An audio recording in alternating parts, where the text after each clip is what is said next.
प्राप्त करें। सतयुग में सत सुकृत कह टेरा, त्रेता नाम मुनींद्र मेरा, द्वापर में करुणा में कहाया, कलयुग नाम कबीर धराया। चारों युग में मेरे संत पुकारे, कूक कहा हम हेल रे, हीरे माणक मोती बरसे, ये जग चुगता डेल रे। परमात्मा कबीर साहब जो सत्य पुरुष हैं, सारी सृष्टि के रचनहार हैं, ये वही परमात्मा हैं जो बनारस नगरी में, काशी शहर में सन 1398 संवत 1455 ज्येष्ठ सुदी पूर्णमासी को सुबह ब्रह्म मुहूर्त में सतलोक से चलकर आए थे और लहर तारा नामक कमल के फूल, तालाब में कमल के फूल पर लहर तारा नामक सरोवर में कमल के फूल के ऊपर आकर नवजात शिशु का रूप धारण करके विराजमान हुए थे।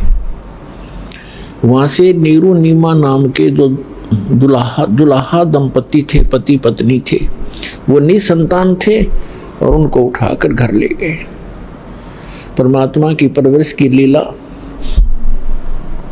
कंवारी गायों से हुई, कबीर सागर में प्रमाण है। और वेद भी यही बताते हैं, ऋग्वेद मंडल नंबर 9 सूक्त 1 मंत्र 9 में यही प्रमाण है कि वो परमात्मा शिशु रूप धार कर जब आते हैं, वो लीला करते हैं, उस समय उनके परवरिश की लीला कंवारी गायों द्वारा होती है।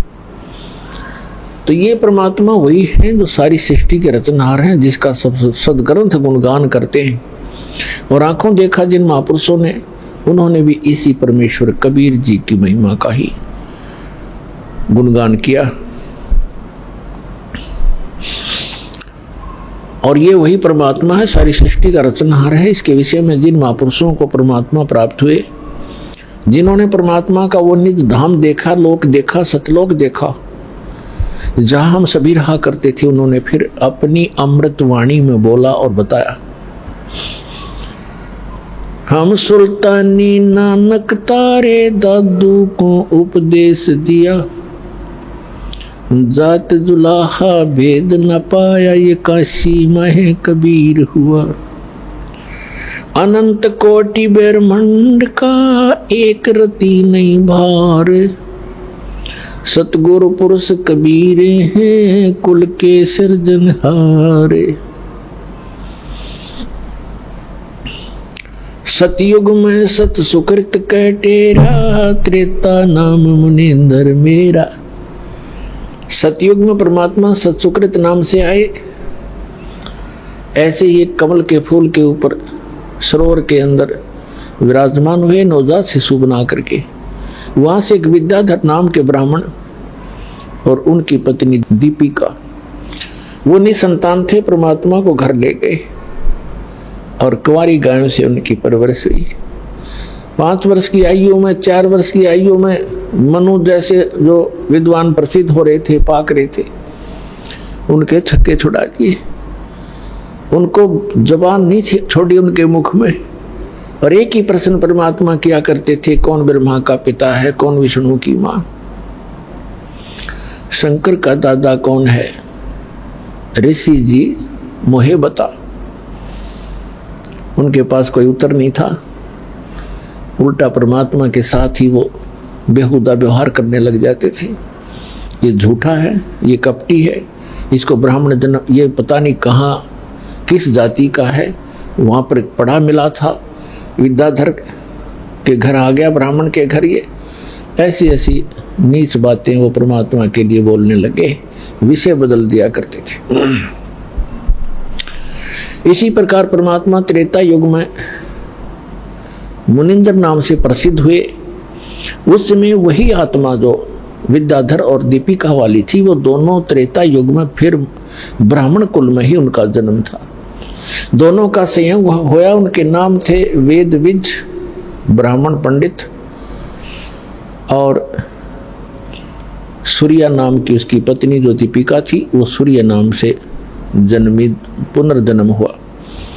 ऐसे ही वो निसंतान थे परमात्मा, फिर उनको ऐसे ही सरोवर के ऊपर कमल के फूल पर सुबह सुबह मिले, वो उठा करके घर ले गए। उस समय परमात्मा ने उन ऋषि महर्षियों को सबको निरुत्तर कर दिया। सभी परमात्मा के साथ अच्छा व्यवहार नहीं करते थे और उनको ऐसे ही उलाहने दिया करते, ताने लगाते थे, व्यंग करते थे कि ना जाने तो किस जाति का है, वेद बीज को कहाँ पड़ा मिला था।